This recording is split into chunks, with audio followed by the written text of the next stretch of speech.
आप social media पे observe करते होंगे कि जो कमेंट्स में मैक्सिमम लोग एब्यूसिव लैंग्वेज यूज करते हैं। इसका मतलब ये है कि या तो फ्रस्ट्रेटेड है या जानबूझ के ऐसा करते हैं। प्रैक्टिकली देखा जाए तो कभी भी जो किसी का भी ओपिनियन है, मेरा ओपिनियन है, वो मेरे एक्सपीरियंस, मेरे नॉलेज, मेरे आईक्यू, मेरी परिस्थिति उसके हिसाब से है, मेरे एक्सपीरियंस के हिसाब से है और आपका अलग होगा, ये नेचुरल है।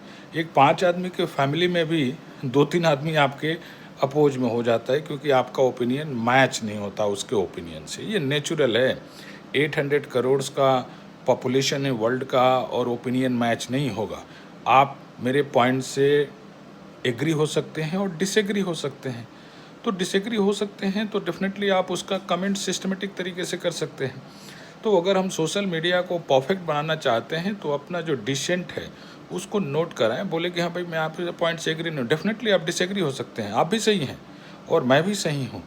यही फंडा है, यही डेमोक्रेसी है और यही सिस्टम है कि भाई आप अपने बात को रखिए, सिस्टमेटिक तरीके से रखिए। गुस्सा भी आता है, नेचुरल है। आप अगर किसी पर्टिकुलर सेक्ट कम्युनिटी और किसी एक पर्टिकुलर माइंड सेट के हैं तो डेफिनेटली दूसरे माइंड सेट के लोग आपको गलत लगते हैं, नेचुरल है और ऑब्वियस है, इसमें कोई प्रॉब्लम नहीं है।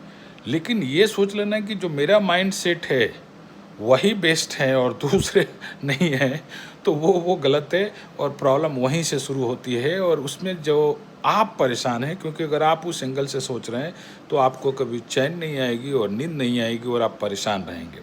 तो सोशल मीडिया को हमें एक बेहतरीन प्लेटफॉर्म बनाना है जहां हम एक दूसरे की बातों को समझें और कमेंट्स करें कि भाई ये सब चीज़ें मैं आपसे एग्री नहीं हूँ और क्यों एग्री नहीं हूँ।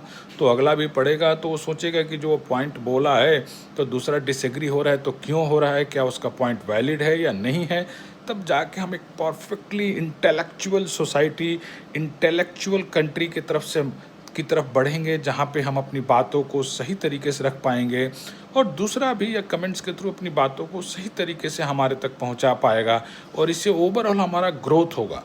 गाली मैं दूं चाहे गाली आप दें, दोनों का डिस्टर्बेंस तो है ब्रेन का और फिर ये सोशल मीडिया का फिर कोई फ़ायदा नहीं होगा, क्योंकि इसके बहुत सारे जो फ़ायदे हैं उसके ये नॉनसेंस और फालतू के कमेंट्स से जो है ना दोनों का टाइम ख़राब हो जाता। आइए हम बढ़ते हैं साथ में, एक दूसरे के प्रॉब्लम्स को शेयर करते हैं, सॉल्यूशंस को शेयर करते हैं और सक्सेस की तरफ बढ़ते हैं, क्योंकि भारत तभी बढ़ेगा जब हम बढ़ेंगे, हमारी सोच चेंज होगी और पॉजिटिव चेंज होगी।